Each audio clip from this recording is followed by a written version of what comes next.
अस्सलाम वालेकुम class 6 English का काम के लिए गाइडेड इंग्लिश के काम के लिए आज का हमारा राइटिंग मटेरियल डेट 6 मई 2020 में आज हमारा काम है लेसन नंबर जो हमारा राइटिंग का काम है वो हमारा ये लेसन नंबर 15 के क्वेश्चन आंसर। कौन से क्वेश्चन आंसर 1, 2, 3 और 4। अब हम देखते हैं lesson how to make and fly a kite. एक पतंग कैसे बनाई और उड़ाई जाती है। इसमें से हम आंसर क्वेश्चन देखेंगे। सबसे पहले answer these questions. Question number 1, how long is the bridal. एक जो लगाम होती है वो कितनी लंबी होती है। इसका जवाब है द ब्राइडल लगाम इज़ ए लिटिल लॉन्गर, थोड़ी सी लंबी होती है than the longer of the two sticks. दोनों छड़ियों में से जो लंबी होती है उससे थोड़ी सी लंबी रखते हैं इसको। अब क्वेश्चन नंबर 2 देखें। Where are the ends of the bridle fasten. कहाँ पर इस ब्राइडल के जो सिरे होते हैं बांधे जाते हैं। इसका जवाब देखिए। द एंड्स इसके सिरे ऑफ द ब्राइडल इस लगाम के आर फास्टेंड बांधे जाते हैं near the ends of the longer stick, लंबे वाली छड़ी के सिरे से बिल्कुल नज़दीक। क्वेश्चन नंबर 3 देखें। What is the flying code. उड़ाने वाली डोर क्या है। इसका जवाब देखिए। द फ्लाइंग डोर उड़ाने वाली डोर इज़ द स्ट्रिंग, वो धागा होता है बाय विच अ पर्सन, जिसके ज़रिए एक शख्स फ्लाइज अ काइट, पतंग उड़ाता है। क्वेश्चन नंबर 4 देखें अब। What do we do if the kite does not fly well. हम क्या करेंगे अगर हमारी पतंग अच्छे तरीके से ना उड़ रही हो तो हमें क्या करना चाहिए। इसका जवाब देखें।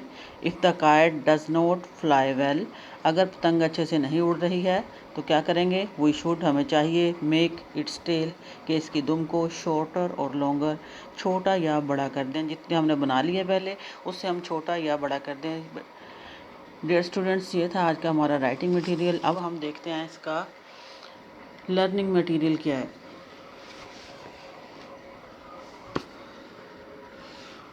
क्लास 6 के लिए इंग्लिश ए का काम जो है डेट 6 मई 2020 में। सबसे पहले लर्निंग मटेरियल देखें हम। ट्रांसलेशन है सबसे पहले कौन से लेसन की, लेसन नंबर 14 की, प्लस उसी की एक्सरसाइज है पेज नंबर 76, 77, 78 की।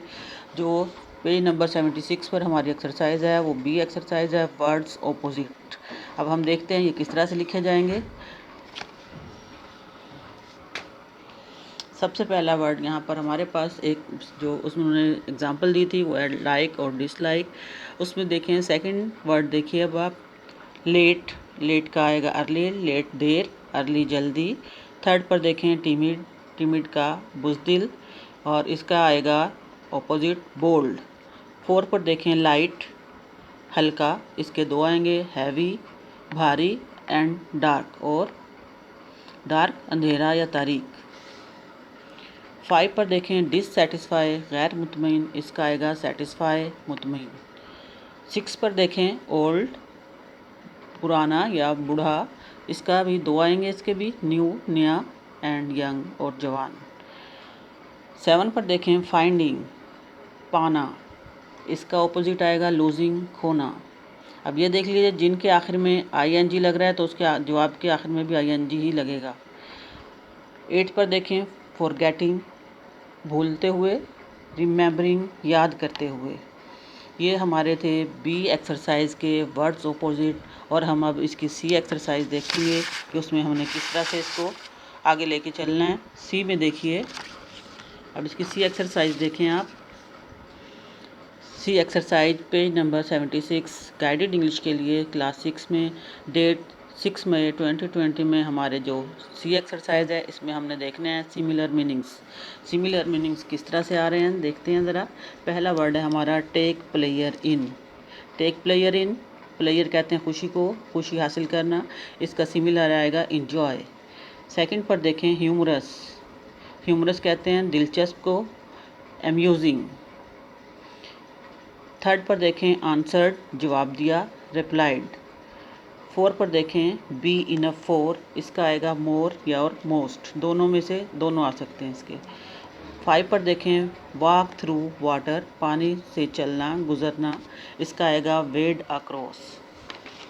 अगला देखें आप 6 पर वेंट ऑन जारी रहना, कॉन्टिन्यूड। 7 पर देखें वेरी ग्रेट, बहुत ज़्यादा, इसका आएगा ट्रीमेंडस, बहुत ज़्यादा।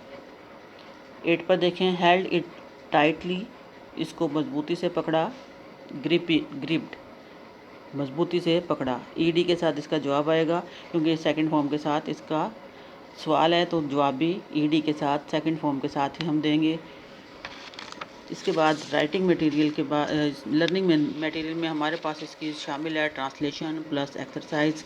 इसकी अब हम पहले एक्सरसाइज देखते हैं, उसके बाद ट्रांसलेशन की तरफ आएंगे। अपने अपने बुक्स में से देखिए आप लोग। सबसे पहले जो इसकी एक्सरसाइज है वो यहाँ पर पेज नंबर 76 के आपके सिमिलर भी हो गए हैं और ऑपोजिट भी हो गए हैं। उसके बाद आप लोग अगले पेज की तरफ मूव करेंगे। हम लोग यहाँ पर देखें पेज नंबर 77 में देखें, ये जो एक्सरसाइज रिटन एक्सरसाइज हमारी दी गई है, इसके अंदर सबसे पहले हम देखेंगे जो इस चीज़ इस्तेमाल हो रही है वो है पास्ट टेंस का इस्तेमाल, पास्ट टेंस, प्रेजेंट का इस्तेमाल, प्रेजेंट परफेक्ट का इस्तेमाल।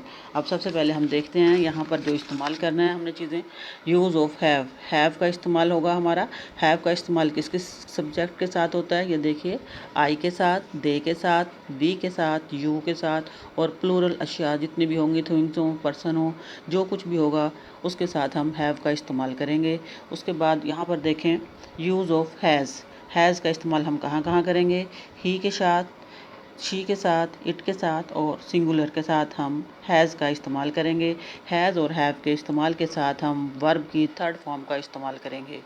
अब आपकी जो थर्ड फॉर्म है वो आपकी बुक में ब्रैकेट में सेंटेंसेस के एंड पर दी गई है। सबसे पहला सेंटेंस अपने देखिए बुक में, अपने अपनी बुक्स में देखिए पेज नंबर 77 में। देयर ही इज़, पहले आप एक्सरसाइज पहले वाले देखिए option, finish this sentences using the verb given, जो वर्ब दिए गए हैं उसके हिसाब से अब यहाँ पर लिखेंगे। वी के साथ क्या लगेगा, have just finished some exercises.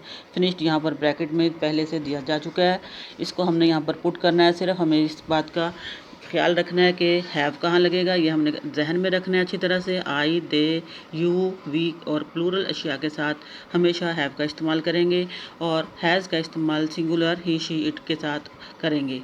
अब हम ये देखते हैं कि कहाँ पर इसका इस्तेमाल, हैव का इस्तेमाल हो रहा है, कहाँ पर हैज़ का इस्तेमाल कर रहे हैं। I have just remembered. Second में देखें देयर ही इज़, कहाँ पर है वो, he has just arrived at the gate, वो अभी ही गेट पर पहुंच चुका है। थर्ड पर देखें आई हैव जस्ट रिमेंबर्ड। 4 पर the lesson is over, the clock has, अब ये सिंगुलर है इसके साथ हैज़ लगाएंगे, हैज़ जस्ट स्ट्रक। ये फॉर्म इसमें दी गई हैं यहाँ पर, यहाँ से हम इसको यहाँ पर लगाते जाएंगे। 6 पर देखें दे हैव नोन, दे के साथ हैव का इस्तेमाल, नोन यहाँ पर थर्ड फॉर्म दी गई है, इसी को लगाएंगे हम।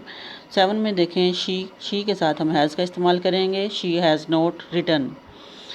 8 में देखें we have had no news for 3 weeks. 9 पर देखें she has not spoken, he has not been home for the last 2 years। 11 में देखें I have already told you. अब हम पेज को टर्न करेंगे, अगले पेज पर जाएंगे, देखते हैं कि किस तरह से अगला पेज देखें यहाँ से। ही हैज़ नॉट हैड, ही के साथ हैज़ का इस्तेमाल और हैड को हम यहाँ से ब्रैकेट से यहाँ पर पुट करेंगे। 13 में देखें we have not seen her for some time. 14 में देखें he looks happy because he has just received. 15 में देखें we can go out now because it has stopped raining, क्योंकि बारिश अब रुक चुकी है, इट के साथ हैज़ का इस्तेमाल। उसके बाद 16 में देखें I have never flown in an aeroplane, I के साथ हैव का इस्तेमाल और थर्ड फॉर्म का इस्तेमाल। 16 में देखें हैव नेवर फ्लोन। 17 में अब it is very sharp knife, ये बहुत तेज़ चाकू है। I have cut my self, मैं इसे कई मरतबा कटवा चुका हूँ। माई सेल्फ सेवरल टाइम्स, पहले भी कई मरतबा। 18 में देखें she has note said, she के साथ फिर हैज़ का इस्तेमाल, नोट के साथ थर्ड फॉर्म का इस्तेमाल। 19 में देखें लुक, देखो, आई हैव ब्रोड। 20 में देखें हैज़ एनीवन सिंगुलर है, इसके साथ हैज़ का इस्तेमाल। और इस तरह हैव द मैन, अब ये मैन जो है प्लूरल है, इसके साथ हैव का इस्तेमाल हम करेंगे और उसके साथ दोनों के साथ थर्ड फॉर्म जो यहाँ पर आखिर में ब्रैकेट में दी गई हैं यहाँ पर, वो यहाँ पर हम पुट कर देंगे। 22 में देखिए हैव आई एवर, आई के साथ हैव का इस्तेमाल, आई टोल्ड यू अ लाई। 23 में देखें हैव वी के साथ फिर हैव का इस्तेमाल, reach the end of the exercise already, ये सारे क्वेश्चन मार्क के साथ, क्योंकि ये सवाल या फ़िक्रे हैं तो इसमें हैज़ और हैव का इस्तेमाल हम फ़िक्रे के शुरू में करेंगे। 24 में देखें has she ever given you a present, क्या उसने तुम्हें पहले भी कभी तोहफ़ा दिया है। 25 में देखें where have you put my umbrella, कहाँ पर आपने मेरा अम्ब्रेला या मेरी छतरी रख दिया है। अब हम इसकी एक्सरसाइज की तरफ आते हैं। ट्रांसलेशन की तरफ सबसे पहले है हमारा द स्टोन जंक, पत्थर का काठ कबाड़। पत्थर का काठ कबाड़ या बेकार अशिया, इसके बारे में कहा जाता है बेकार अशिया या पत्थर का काठ कबाड़, ये एक स्टोरी है, गोस्ट फॉर सेल, भूत बराए फ़रोख्त। ये एक अम्यूजिंग और दिलचस्प यानी कि स्टोरी है, इससे आप डरते भी नहीं हैं। और इसके अंदर आपने बताना है कि ये इसके अंदर ट्रांसलेशन में बताया गया, इसकी जो समरी है इसके अंदर बताया गया है कि एक भूत किस तरह से एक शख्स संग टिंगपो को मिलता है और वो भूत से क्या क्या बातें सीखता है और किस तरह भूत के ऊपर सवारी करता है और उसके बाद आखिरकार उसको मार्केट ले जाता है, फिर उसको वहाँ पर बेच देता है। पहले वो सेंटर में देखेंगे समरी में क्या है, वो किस तरह से उसको देखता है कि उससे क्या क्या सीखता है, उससे क्या बात पता कर लेता है, जिसकी वजह से आखिर में वो उसको दोबारा से सेल कर देता है।